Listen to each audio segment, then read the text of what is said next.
আমাকে এত কষ্টের জীবন দিলেন, যেখানে অন্যরা কত শান্তিতে আছে। আমার কপালে এরকম শয়তান স্বামী পড়লো কেন?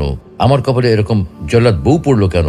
আমি তো 5 ওয়াক্ত নামাজ পড়ি, রোজা রাখি, কোনোদিন ঘুষ খাইনি, কিন্তু তারপরেও আমার ক্যান্সার হলো কেন? সত্যি যদি আল্লাহ নামে কোনো সত্তা থেকেই থাকেন, তাহলে পৃথিবীতে এত দুঃখ কষ্ট কেন?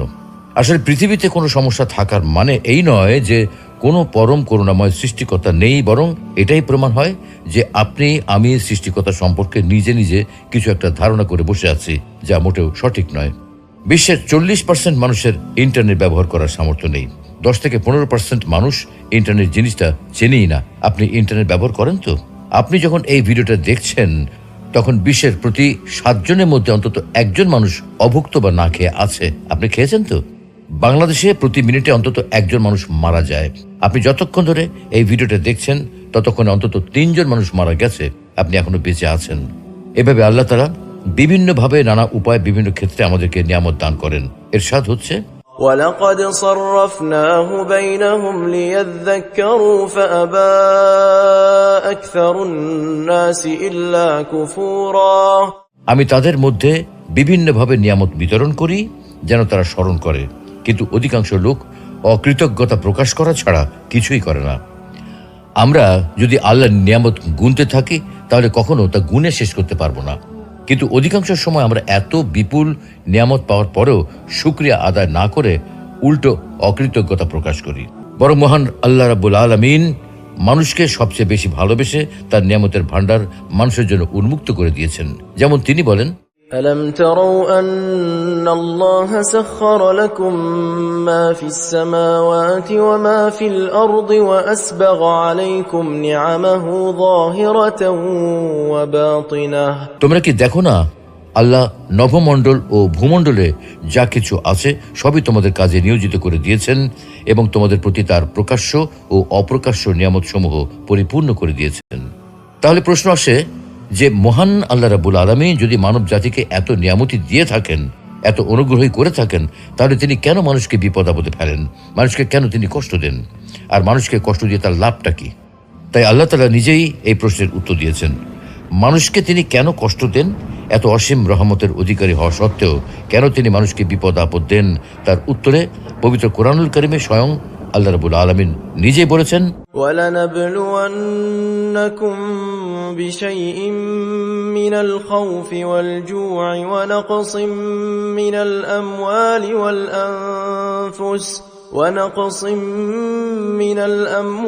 وَالْأَنفُسِ وَالثَّمَرَاتِ وَبَشِّرِ الصَّابِرِينَ। অবশ্যই আমি তোমাদেরকে পরীক্ষা করব কিছুটা ভয়, ক্ষুধা, মাল ও জানের ক্ষতি এবং ফল ফসল বিনষ্টের মাধ্যমে, তবে ধৈর্য ধারণকারীদের সুসংবাদ দাও। তার মানে আল্লাহ তাআলা আমাদেরকে পরীক্ষা করবেন, আমাদেরকে পরীক্ষা করার জন্যই দুঃখ কষ্ট দিয়ে থাকেন। এটাই তার সংবিধান, এটাই তার নিয়ম। এই নিয়ম শুধু আমাদের ক্ষেত্রে প্রযোজ্য নয়, বরং পূর্ববর্তী উম্মতদের ক্ষেত্রেও তিনি এমনটাই করেছেন। ক্ষুধা, কষ্ট, ক্ষতি, বিপদ আপদ ও বালা মুসিবতের মাধ্যমে তাদেরকেও পরীক্ষা করেছেন। পবিত্র কোরআনে আল্লাহ বলেছেন, وَلَقَدْ فَتَنَّا الَّذِينَ مِن قَبْلِهِمْ فَلَيَعْلَمَنَّ اللَّهُ الَّذِينَ صَدَقُوا وَلَيَعْلَمَنَّ الْكَاذِبِينَ। আমি তাদেরকেও পরীক্ষা করেছি যারা তাদের পূর্বে ছিল। আল্লাহ অবশ্যই জেনে নেবেন যারা সত্যবাদী, এবং নিশ্চয়ই তিনি মিথ্যুকদের ব্যাপারেও জেনে নেবেন।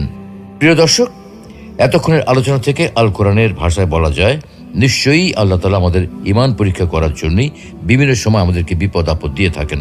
তাফসীর ইবনে কাসিরে সূরা বাকারার 155 নম্বর আয়াত এর ব্যাখ্যা করা হয়েছে এইভাবে যে নিশ্চয়ই আমি তোমাদেরকে ভয় ও ক্ষুধা এবং ধন সম্পদ, জীবন ও ফল ফসলের ক্ষয়ক্ষতি দ্বারা পরীক্ষা করব, তবে ধৈর্যশীলদের সুসংবাদ প্রদান করো।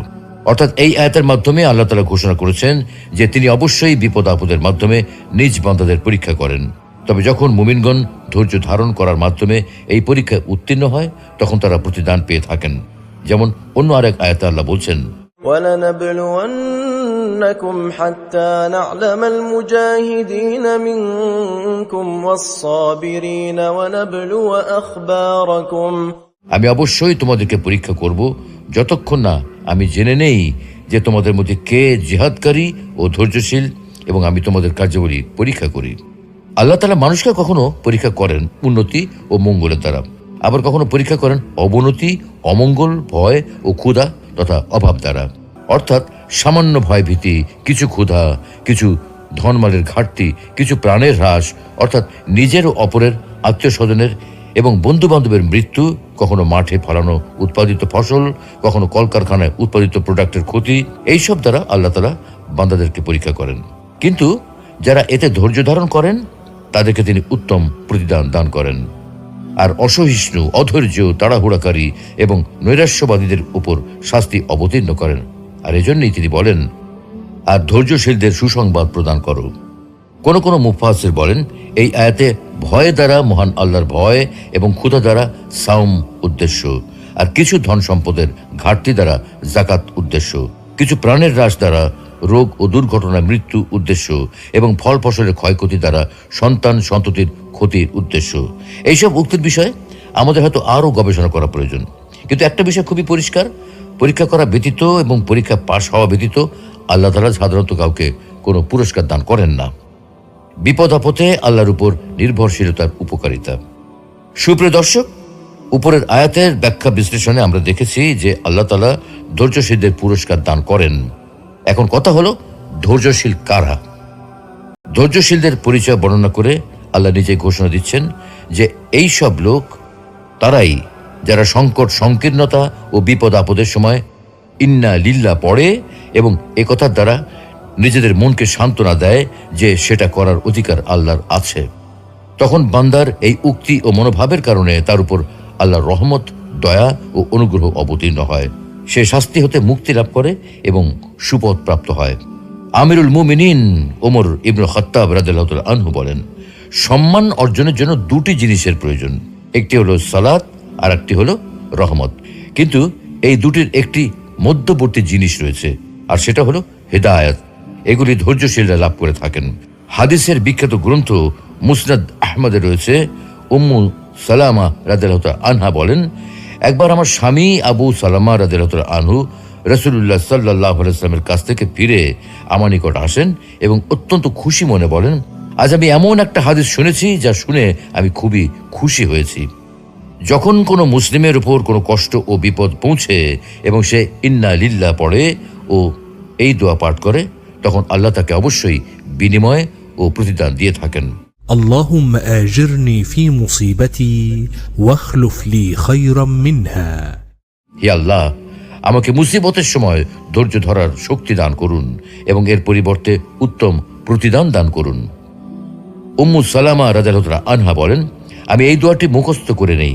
অতঃপর আবু সালামা রাদিয়াল্লাহু তাআলা আনহার ইন্তেকাল হলে আমি পাঠ করি, ইন্না লিল্লাহি ওয়া ইন্না ইলাইহি রাজিউন, এবং এই দোয়াটি পড়ে নেই। কিন্তু আমার ধারণা হয় আবু সালামা রাদিয়াল্লাহু তাআলা আনহার চেয়ে ভালো স্বামী আমি আর কাকে পাবো। কিন্তু বাস্তবতা হচ্ছে, আমার ইদ্দত শেষ হওয়ার পর রাসূলুল্লাহ সাল্লাল্লাহু আলাইহি ওয়াসাল্লাম আমাকে বিয়ে করার ইচ্ছা প্রকাশ করেন। প্রস্তাব পেয়ে আমি বললাম, এটা তো আমার জন্য বড়ই সৌভাগ্যের ব্যাপার, কিন্তু আমার কিছু সমস্যা আছে। প্রথমত, আমি একজন অভিমানী নারী। না জানি এর কারণে কখন আমি আপনার অপছন্দের কোনো কাজ করে ফেলি, না জানি এর কারণে আল্লাহর নিকট আমার শাস্তি হয় নাকি। দ্বিতীয়ত, আমি একজন বয়স্ক নারী। তৃতীয়ত, আমার প্রাক্তন স্বামীর ঘরের ছেলে মেয়ে রয়েছে। তখন রাসূলুল্লাহ সাল্লাল্লাহু আলাইহি ওয়াসাল্লাম বলেন, দেখো, মহান আল্লাহ তোমার অভিমান দূর করে দেবেন, আর আমার বয়সও তো কম নয়, এবং তোমার ছেলে মেয়েও যেন আমারই ছেলে মেয়ে। আমি এই কথা শুনে বললাম, হে মহান আল্লাহ রাসূল, তাহলে আমার কোনো আপত্তি নেই। অতঃপর মহান আল্লাহর নবীর সাথে আমার বিয়ে হয়ে যায় এবং মহান আল্লাহ সেই দোয়ার বরকতে আমার পূর্ব স্বামীর চেয়ে উত্তম স্বামী অর্থাৎ রাসূলুল্লাহ সাল্লাল্লাহু আলাইহি ওয়াসাল্লামকে দান করেন। আবু সিনান রহমতুল্লাহ আলাইহি থেকে বর্ণিত, তিনি বলেন, আমার ছেলে সিনানকে আমি দাফন করলাম। কবরের কিনারায় আবু তালহা আল খাওলানি রহমতুল্লাহ আলাইহি বসা অবস্থায় ছিলেন। কবর হতে আমি যখন উঠে আসতে চাইলাম, তখন আমার হাত ধরে তিনি বললেন, হে আবু সিনান, আমি কি তোমাকে একটা সুসংবাদ দেব না? আমি বললাম, অবশ্যই দিন। তিনি বললেন, রাসূলুল্লাহ সাল্লাল্লাহু আলাইহি ওয়াসাল্লাম বলেছেন, কোন বান্দার কোন সন্তান মারা গেলে আল্লাহ তাআলা ফেরেশতাদের প্রশ্ন করেন, তোমরা কি আমার বান্দার সন্তানকে ছিনিয়ে আনলে? তারা বলে, হ্যাঁ। পুনরায় আল্লাহ তাআলা প্রশ্ন করেন, তোমরা কি তার হৃদয়ের টুকরাকে ছিনিয়ে আনলে? তারা বলে, হ্যাঁ। পুনরায় তিনি প্রশ্ন করেন, তখন আমার বান্দা কি বলেছে? তারা বলে, সে আপনার প্রশংসা করেছে এবং ইন্না লিল্লাহি ওয়া ইন্না ইলাইহি রাজিউন পাঠ করেছে। এটা শুনে আল্লাহ তাআলা বলেন, জান্নাতের মধ্যে আমার এই বান্দার জন্য একটি ঘর তৈরি করো এবং তার নাম রাখো বাইতুল হামদ, প্রশংসালয় বা প্রশংসার ঘর। কারণ এই ঘরের অধিবাসী বান্দা বিপদে পড়ার পরেও আমার উপর ভরসা রেখেছে এবং আমার প্রশংসা করেছে। প্রিয় দর্শক, এতক্ষণ ধরে আমরা যে সকল আয়াত ও হাদিস উল্লেখ করেছি সেগুলো থেকে সুস্পষ্টভাবে বোঝা যায় যে আল্লাহ তাআলা আমাদেরকে পরীক্ষা করবেন বিভিন্ন বিপদ, দুঃখ, কষ্ট, ক্ষতি ইত্যাদি দিয়ে। আমাদের পূর্বে যেসব মানুষ ছিল, যেসব উম্মত এসেছিল, তাদের সবাইকেই আল্লাহ তাআলা কোনো না কোনোভাবে পরীক্ষা করেছেন। আমাদেরকেও তিনি কোনো না কোনোভাবে পরীক্ষা করবেন। আমাদেরকে সেই পরীক্ষায় উত্তীর্ণ হতে হবে। এই পরীক্ষার মাধ্যমে বের হয়ে আসবে কারা ধৈর্যশীল, কারা তার উপর ভরসাকারী, আর কারা তার প্রতি অকৃতজ্ঞ ও হতাশাবাদী। আমরা যদি এই পরীক্ষায় উত্তীর্ণ হতে পারি তবে পুরস্কার হিসেবে রয়েছে জান্নাত, আর না হতে পারলে জাহান্নাম।